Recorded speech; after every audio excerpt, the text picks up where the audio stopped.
Now, if you've been plugged into a lot of politics, a lot of crime stories recently, then I'm sure you see that there's a big problem with the application of the death penalty in America. It's still a divisive issue, but there is sort of a racial gap problem with sentencing here, and I want to demonstrate what this is exactly. We'll start with this article that came up pretty quickly when I started doing these searches, which is from Global News. It's a pretty recent one, which is another reason that it was the top result. September 15th, 2020 it says killers of black people less likely to face U.S. death penalty than black criminals report.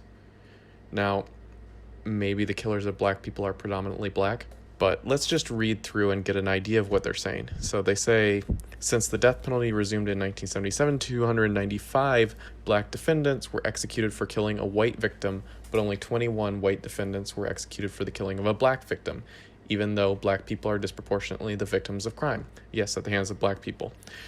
Let me demonstrate this. Just from US News, this chart. Now, eyeballing it already, and with specific numbers, we get about 2.5 times more whites killed by blacks than blacks killed by whites. And this is just the raw numbers. So how many people would we really expect to be black victims of white murder? That said, though, if we just adjust to the 2.5 times, then the numbers that the article are giving us are significant, and that there is a big difference there. The 295 to 21 that they're giving us, that it's a difference of 14 times.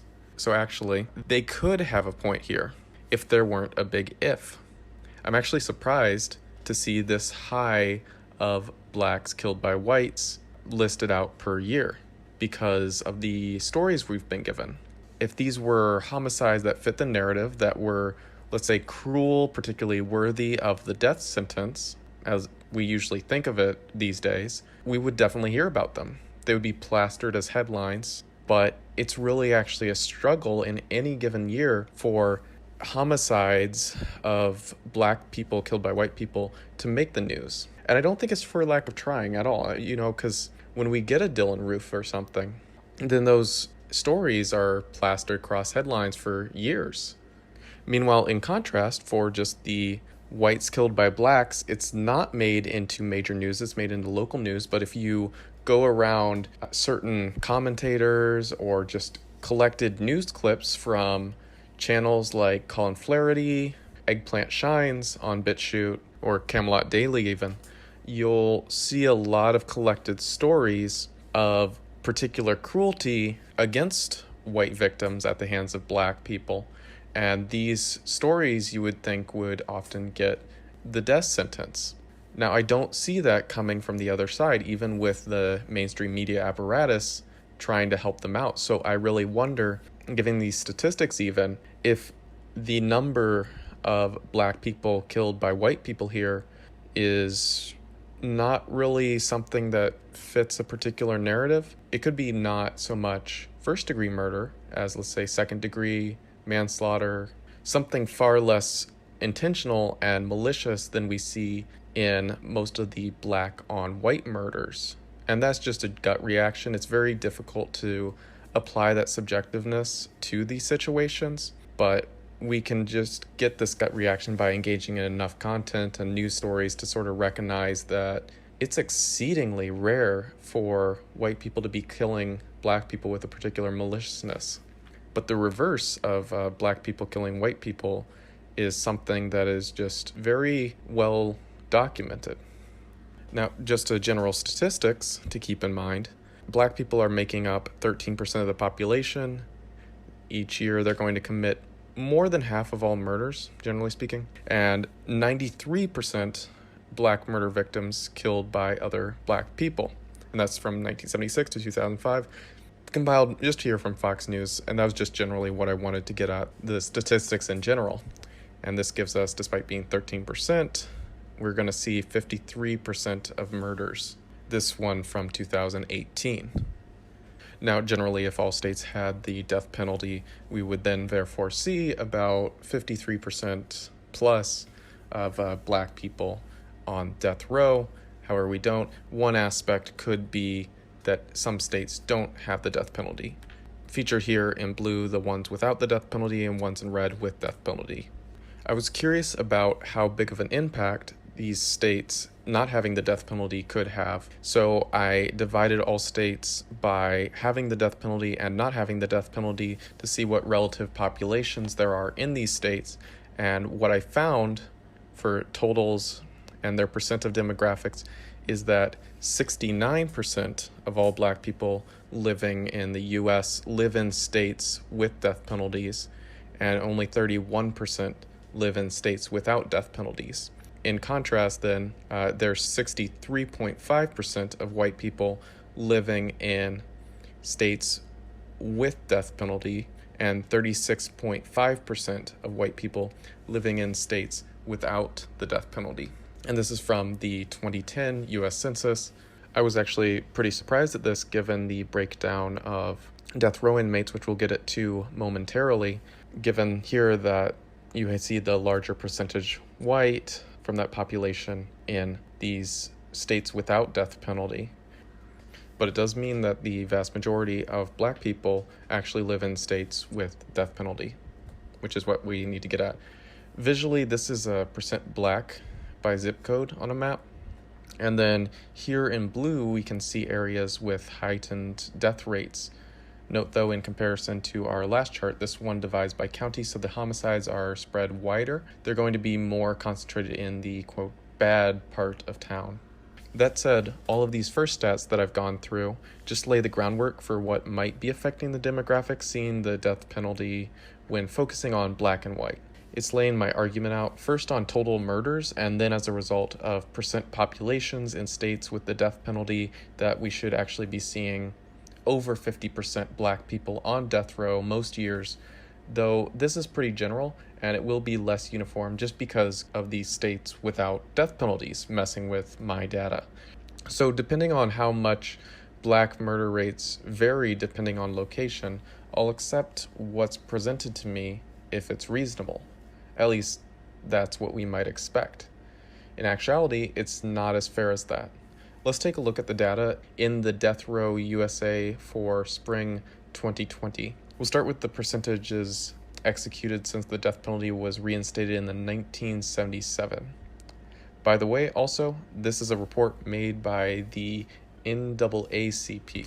So in contrast to the general rates that we've just been looking at, this is quite a surprise. We have 55.9% of the executed have been white, 34.15% of the executed have been black. That's a very small percentage relative to the murder rate that we see. And then 8.44% Latino. Now that's actually going to change because they are such a rapidly growing demographic in comparison. Also crucial to note here is that 75.62% of the victims are white, and then only 15.3% of the victims are black, which is much more consistent with the black on white, white on black crime that we've been seeing so far, where yes, whites are massively over-victimized by other ethnic groups. It's a pretty shocking comparison actually when they get into the defendant-victim racial combinations below, and we've got 19.31% of the black defendants have a white victim, while the white defendants, they only have 1.38% black victims, and that's their 21 number right there. But overall, still the percentage is quite interesting, and yes, the black victims of black killers are much higher than the number of people actually on death row for that. So just from the numbers alone, and if we just evaluate generally based on stories we've heard so far, we could get an idea that we could certainly massively increase the number of black defendants on death row by holding them more responsible for when they kill black people. But let's see how this trend has played out over the years. Since they gave me all of the cases, I just counted it up, and here you go. So there's the last 20 years, and this is just the breakdown for those executed each year for these 20 years, with your defendants on top and the victims related to these cases on bottom. One thing immediately clear is the dominance of white people in those executed year after year as a pretty consistent trend in comparison to these overall black murder rates that we know have stayed pretty consistent actually in the same time period and the time period before, thanks to the FBI reporting on these subjects. And this trend year after year, even in this recent history, shows that this trend is going on today even to get those numbers similar to the percentages that we were seeing on the overall executed on the previous page. Let's look at it in graph form here. So in graph form, white being the orange line, we can see that it's not totally the same every single year. There is some overlap. There's certainly a dominant trend with the number of white people executed being far higher most years. Not surprising given the numbers we were just looking at. It's an even more dominant trend when I look at the victims and see what a high percentage of victims involved in all of these cases have been white. Well, that's the history of the executions that have gotten us up to this point. However, if you look up some of this information more recently, a lot of your top results will be not of the executions of the past, but of people currently on death row, the demographic breakdown of that. And it looks more balanced initially. Still, relative to murder rates, we're seeing overrepresentation of white people facing the death penalty and a bit underrepresentation of black people facing the death penalty, again, related to murder rates especially. However, from here, I found it very interesting to break down a couple of the recent changes to these death row inmates and to ever more overrepresent white people facing the death penalty, at least from what we might expect. Let me illustrate first with this chart. This is a breakdown from the same report from the NAACP, and in that blue total row, you can see the percentage breakdowns of the total people sentenced on death row and their demographic breakdown. Certainly black people at 41.35%, well under the 50% that we might expect. However, then in the row below, I was factoring in the 3 states with moratoriums, and those are highlighted in red with an M in parentheses next to their name. And what's happening there is, thanks to the moratoriums, we have a couple whole states removing a number of their prisoners from death row currently due to this moratorium. And when that's factored in, we see that black people do actually go up to 43.33% of the percent of death row inmates across the country. However, the white people go up even more at 46.08%, which is just saying that it got more people off of death row in general, but it did help black people a little bit more than white people. The number one group that has benefited from this has certainly been the Latino, they say Latinx, ignore that, but Latino population, where they went all the way down from 13.5% on death row to 8.6% on death row. And all of that's really from California. You can see their percentage breakdown. They are a moratorium state currently. However, this is just statewide moratoriums, and it's pretty hard to argue the bias as a result of these moratoriums unless you want to look at a larger political scheme of some kind. But what I certainly can argue bias for is for the state reversals, which go on a case-by-case basis, and we can see some significant preference within those reversals, which would all be mostly the result of a judge choosing otherwise and lawyers working along the way. Certainly, if the NAACP is involved, we could imagine that there's one particularly biased group that has been working very closely with all these numbers and trying to push on a lot of these cases that they are very familiar with. Breaking down by state and numbers, we see that we get a total of about 185 that have had reversals. I went through and checked the whole list, just made this myself out of that list that they provided of all the cases. And what's really surprising as a result of this is that of the total reversals that are getting people off of the death row right now, 50.81% of them went to black people and only 38.38% went to white people. And then 7.57% went to Latino people. So by the numbers, that's a significant divide. And I kept it also to break down state by state.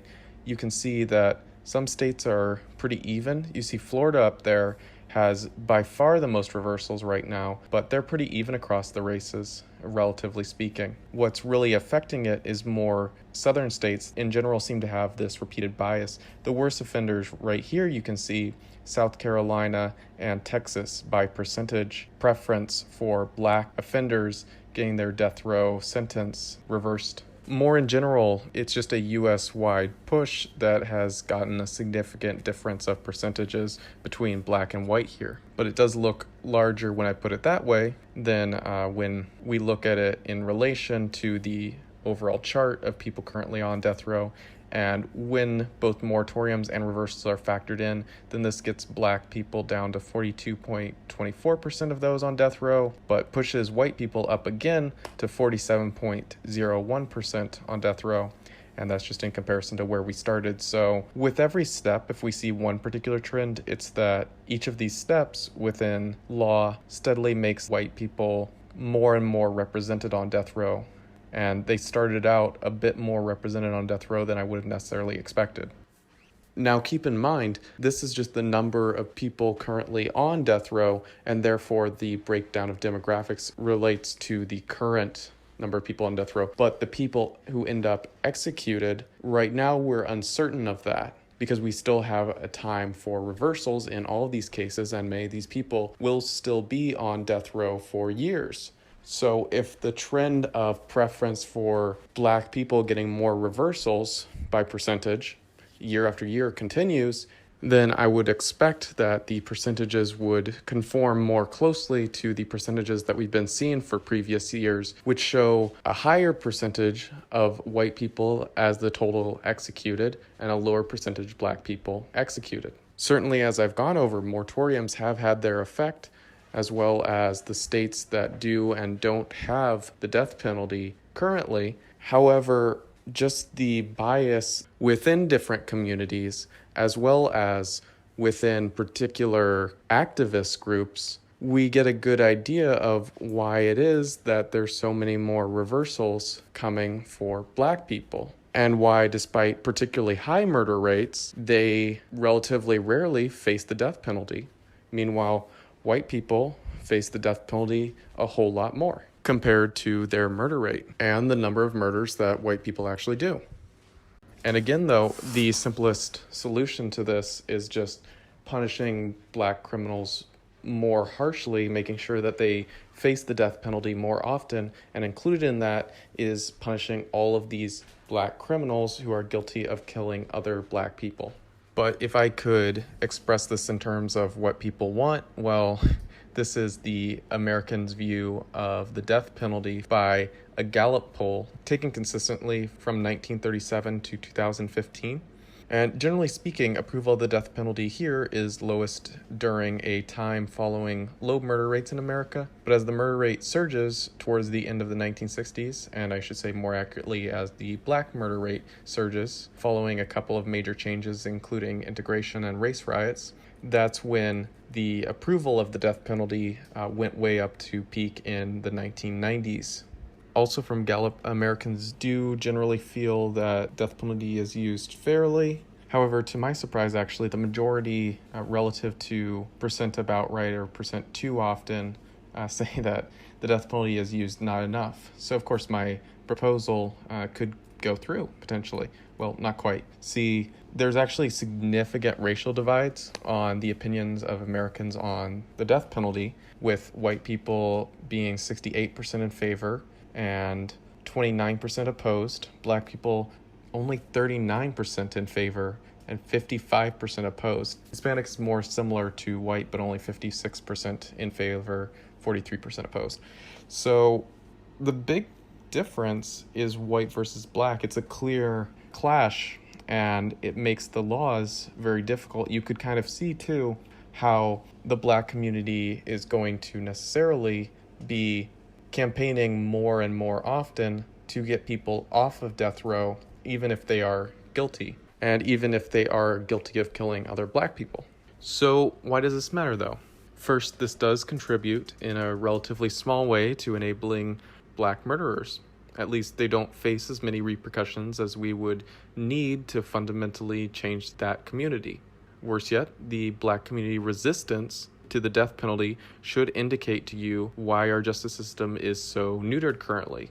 It's very difficult for people of such different ideals to get along and to reach agreement on what is such a core aspect of justice, the punishment part. But finally, I'll answer this with the most worrying trend that I've seen in general, and it's featured right here in the article, contrary to what we really should be seeing in this article. They say, the report also details several case studies in which race may be playing a role today, including a man named Purvis Payne, accused of the 1987 stabbing deaths of Charisse Christopher and her 2-year-old daughter, Lacey Jo. Payne told police he was at Christopher's apartment building in Millington, Tennessee to meet his girlfriend when he saw a man in bloody clothes run past him. Payne, who is African American, has said he found and tried to help the victims who were white, but panicked when he saw a white policeman and ran away.